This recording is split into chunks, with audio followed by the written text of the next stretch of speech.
Hablando de Tierras, un espacio para la construcción de la fraternidad que nos impulse a un abordaje efectivo de las problemáticas y conflictividades vinculadas al acceso a la tierra.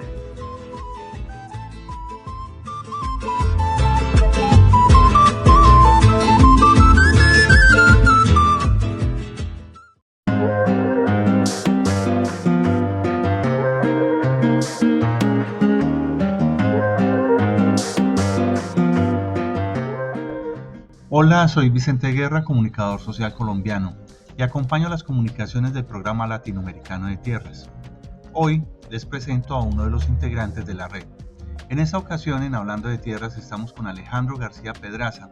sociólogo colombiano, que nos cuenta quién es, qué hace y cuáles son sus motivaciones para participar en la red de tierras. Sean todas y todos bienvenidos. Mi nombre es Alejandro García Pedraza.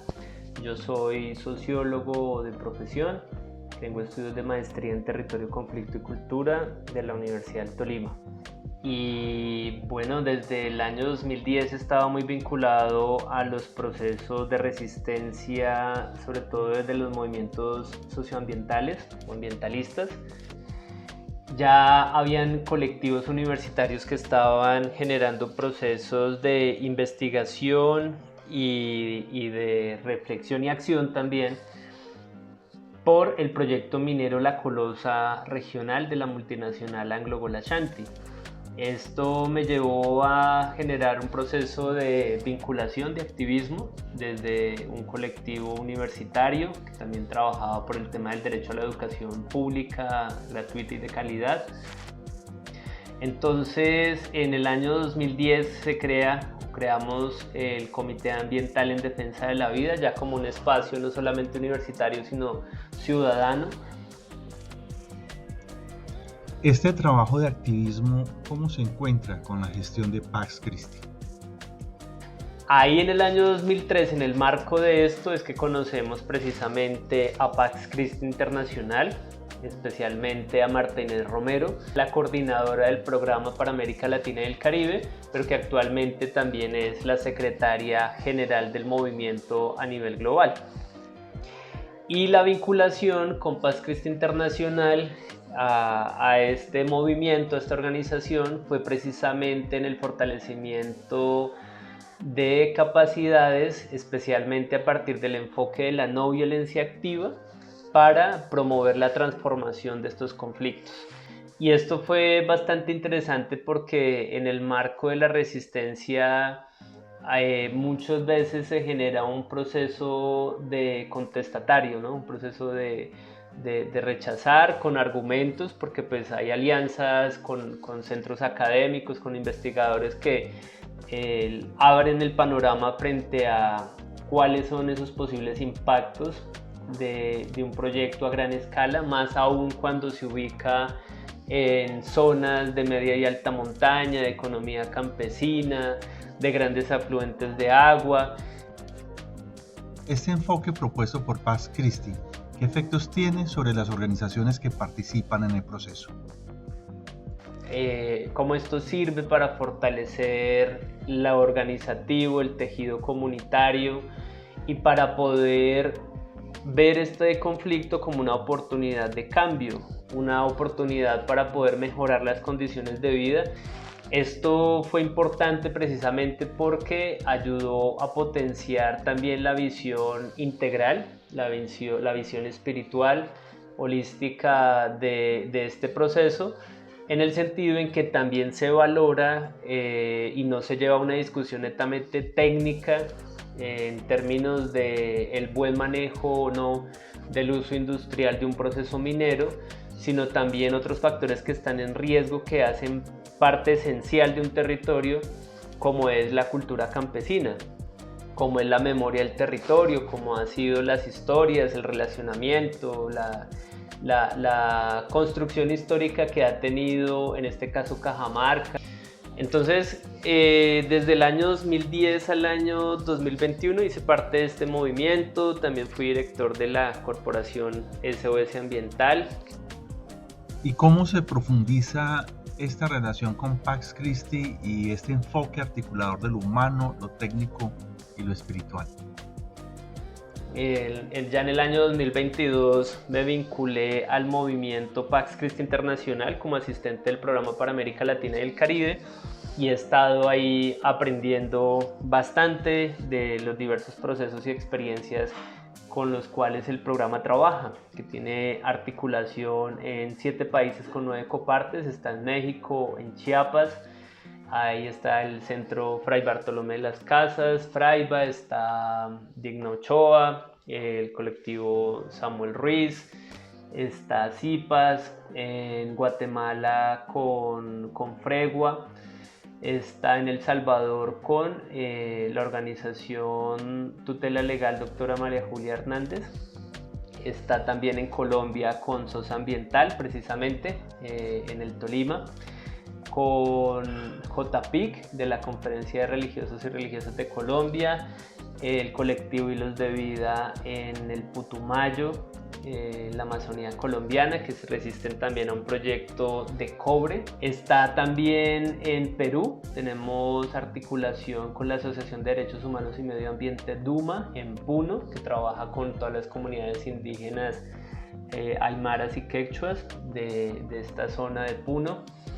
del altiplano, y también con Pax Christi Lima. Ya en Lima trabajan sobre todo una incidencia bastante importante en las diócesis, en especial en la diócesis de Lurín,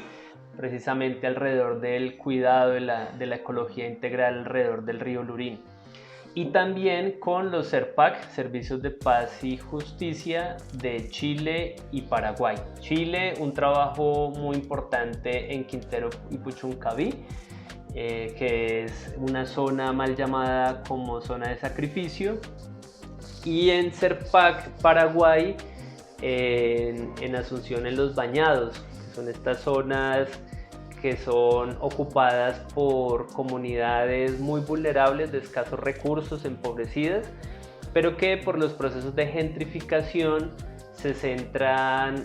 proyectos entonces de inmobiliarios que buscan despojar a estas comunidades de sus tierras.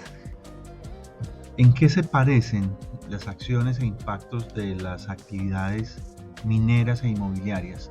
sobre el acceso a la tierra para las comunidades campesinas? Aunque los proyectos mineros y estos proyectos inmobiliarios o de agronegocios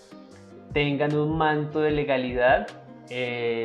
muchos hacen parte o usan prácticas que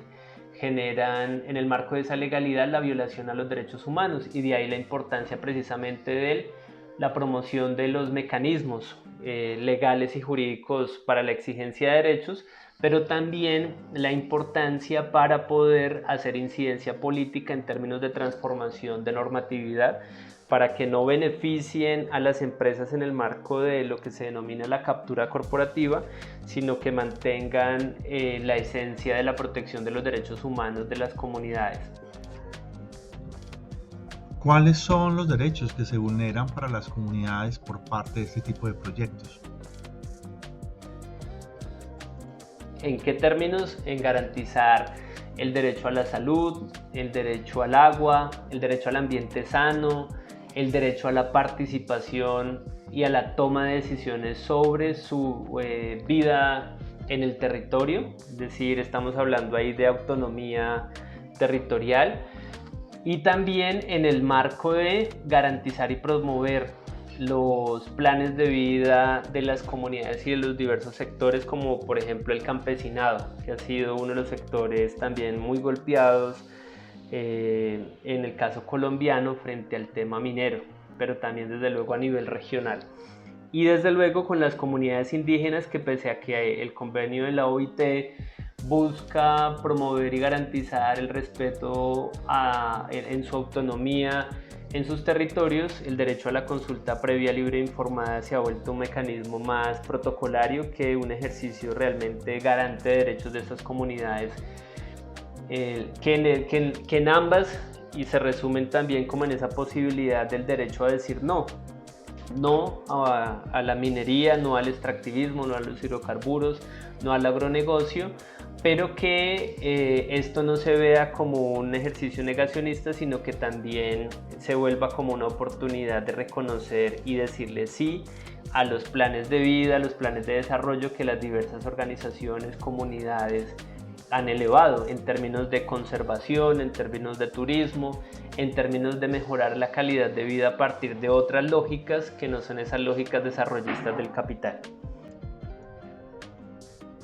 ¿Cómo se vincula Pax Christi al Programa Latinoamericano de Tierras? Nosotros nos hemos vinculado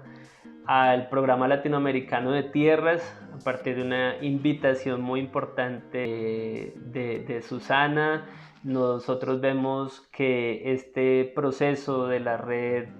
latinoamericana de tierras es esencial porque busca precisamente reconocer a partir de este concepto tan importante nuestra tierra, nuestro territorio está enraizado en nuestra tierra, no hay territorio sin tierra. Y en ese sentido, poder dialogar cuál es el territorio latinoamericano, cuáles son esos sentires, esas conexiones, esa cultura campesina, esa cultura indígena, pero también esas nuevas ruralidades que hay en el contexto latinoamericano, pues es bastante importante precisamente para poder, a partir del intercambio de experiencias,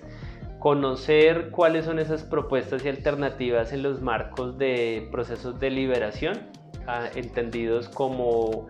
la resistencia a los extractivismos que siguen generando afectaciones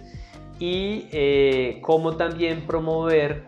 proyectos entonces de bienestar comunitario a partir de la autonomía, la soberanía alimentaria, del intercambio de semillas y otras cosas más que son esenciales precisamente en la lógica de la construcción de la paz. Entonces creemos que este programa es muy pertinente, necesario y muy enriquecedor a partir también pues, de los procesos de reflexión desde las bases, articulado con la academia, pero siempre permitiendo que esa realidad que se conversa, que se discute, que se reflexiona, sea a partir de las voces de las comunidades que día a día buscan construir mejores formas de habitar la tierra. Hoy en Hablando de Tierras estuvo con nosotros Alejandro García Pedraza, que nos compartió su experiencia personal y con Pax Christi en este camino de comprensión de las problemáticas de la tierra en la región y entender cómo poder transformarlas a favor de las comunidades que las habitan. Muchas gracias por su atención. Nos vemos en el próximo episodio de Hablando de Tierras. Saludos.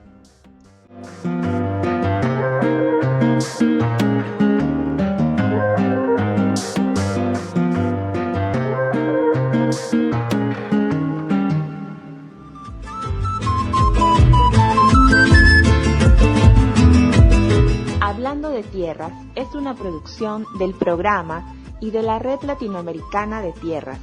un camino de investigación, acción y formación que trabaja para responder a la problemática de América Latina y el Caribe en relación a la tierra.